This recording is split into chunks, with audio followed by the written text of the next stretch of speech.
What's going on, everyone? So, that Minnesota Timberwolves game versus the Denver Nuggets game was fantastic. That was such a great game to watch. Such big moments from both teams. Jokic is insane. Anthony Edwards really came alive, particularly in that fourth quarter and those overtimes, particularly the second overtime.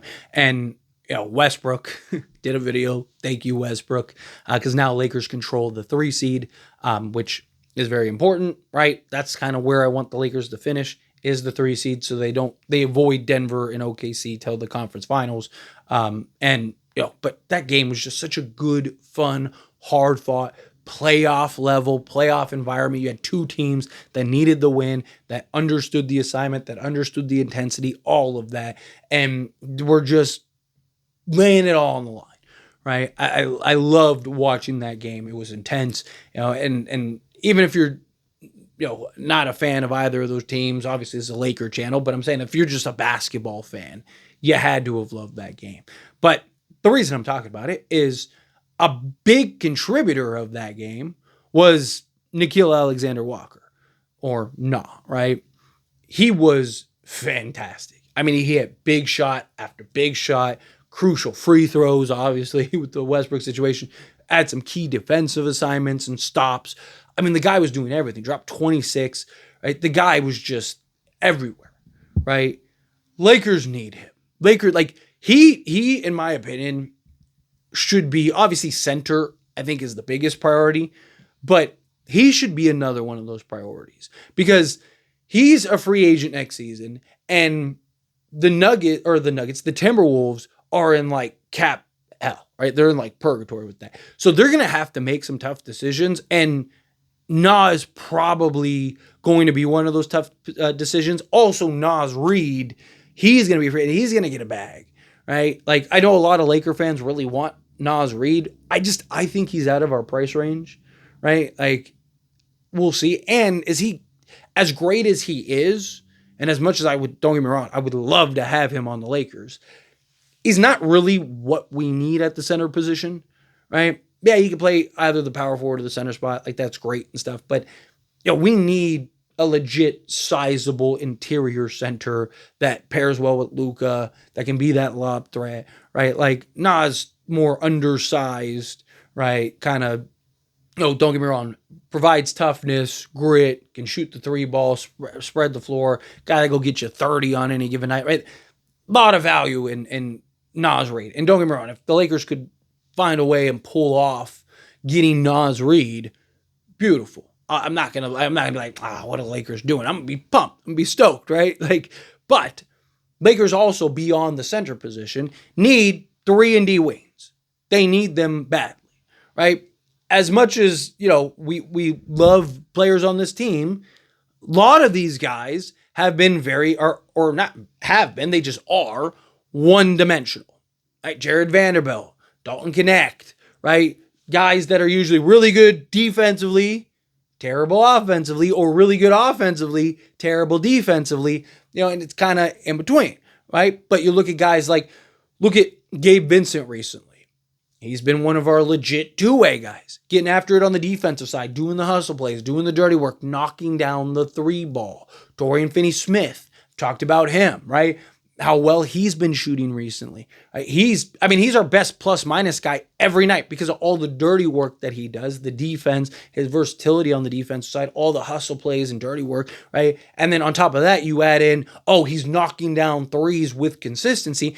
You see how refreshing that is to just have multiple guys that can get after. Even Jordan Goodwin shooting just under 43% from 3-point range this season, right? They're role players, so they have their inconsistencies, they have their hiccups. They'll have great games and they have bad games. But when you're 7th, 8th, 9th, 10th guy, you're going to have bad nights. You're going to have good nights. You're going to have great nights.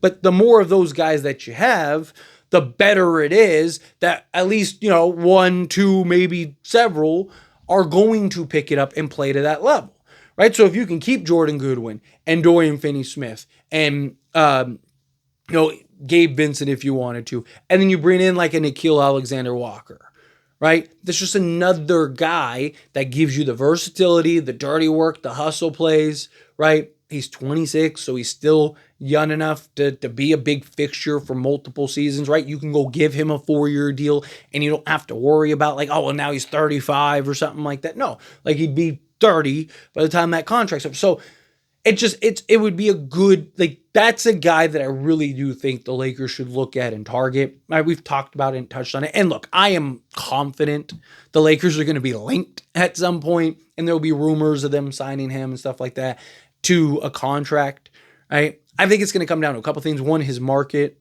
which, he's a 3-and-D guy, but he's also not like a 6'8" 3-and-D guy. He's, 6'5", 6'6". He does have a 6'10" wingspan, so that's why he's so good at defending even bigger players, right? Because he just has that length and that lateral movement and the quickness to be that defensive piece, right? So, he's a guy, you could argue he's a guy that slots in beautifully next to, Luka.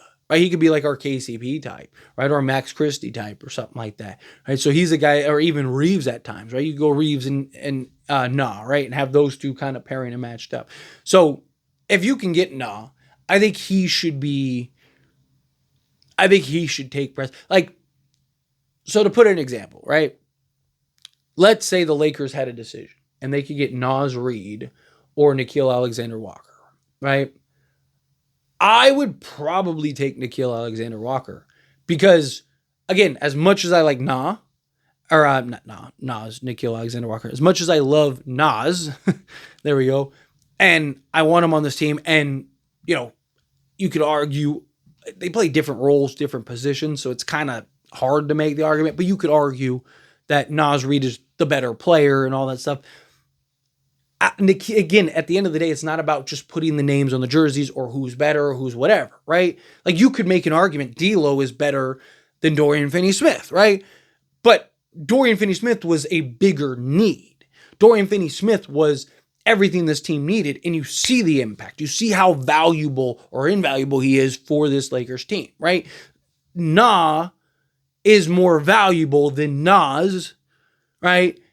For what this team is, because the Lakers also need a bigger center. So even if you got a Naz Reid, you still need to go get a center or, a backup center, whatever. You need somebody that could be that more physical, better pairing alongside Luka. Where Nickeil Alexander-Walker, even if you got him, right, you can't have too many of those guys. At some point, you could have too many centers where it's like, all right, you can't have a team of 10 centers, but you can have a team of 10, 6'5" to 6'7", 3-and-D wings, right? Like, especially alongside a guy like Luka and LeBron and Reeves. You want guys that are comfortable knocking down big shots, hitting big, making big plays, being the difference in, doing the dirty work and the key turnover or, steal or charge or whatever that, especially come playoff time, could be the difference in you winning or losing, right? And so if the Lakers could pull off Nickeil Alexander-Walker, I just think that's what you do. I think it's something that you have to at least make a play for him. He's been so good. And it's not just because of the Denver game last night. It's just that I thought that was a really good opportunity because that was, in my opinion, one of his best games this season. Like, I thought that was a great game to kind of highlight. So I looked at this as like, hey, this is a good opportunity to talk about him because you really saw, in particular, that Nuggets game, how big he can be. And how comfortable he is in those big spots and those big moments and hitting big shots. He hit big three after big three after big three. There were several times where it looked like Denver was going to run away with it. And it wasn't Anthony Edwards. It wasn't, Mike Conley. It wasn't, McDaniels. No, it was Nickeil Alexander-Walker. But real quick, going into 26, like I said, 76 games, he started 10 of them. He's averaging 25.3 minutes per game, 7.6 field goal attempts per game. He's shooting 43.9%, so basically 44%, which, by the way, he was that exact field goal percentage last season. He's shooting 39% from three on 4.5 attempts. He shot 39.1%, so actually 0.1 better last season. So it's the same, right? Like, basically the same on 4.1 attempts, right? 3 of the last 4 years, he has shot at least 40%, 39 to 40%, right? So That's essentially what he is a 40% three-point shooter, which, again, Lakers could really use. Also, from two-point range, he's shooting 51.3% on 3.1 attempts. He has an EFG of 55.6%. Free throw shooting, he's 77.7%. Last year, he was 80%. Doesn't take a ton of them, though, right? So, he's a guy that's he's a 3-and-D guy, right? He's there to just knock down the open three, right? Understands his role, plays his role great. Rebounding, 3.2 rebounds, just under 3 assists, a steal, half a block, and then 9.5 points, right? That would be great. You know who else had like very similar numbers to this? Dorian Finney-Smith, right? Imagine having 2 of those guys, right? And then just real quick to go over his per 36, which doesn't tell the whole story, but I think gives you a pretty good idea. He'd be a round up on everything, 14-5-5 guy, or 14-5-4 guy with a steal and a block per game, right? It's really good. Lakers could use that. Lakers could use that badly. So I think the Lakers need to go push hard for Nah. But let me know what you think. Do you agree? Disagree? Kind of mixed in the middle? However you feel, whatever your thoughts are. Either way, I'd love to hear it. So let me know down in the comments below. That being said, if you haven't liked this video, hit that like button. Helps me a lot. So we enjoy these types of videos, and I truly appreciate it. Not subscribe channel, hit that subscribe button. Turn on the bell notifications. Appreciate y'all. See you in the next one.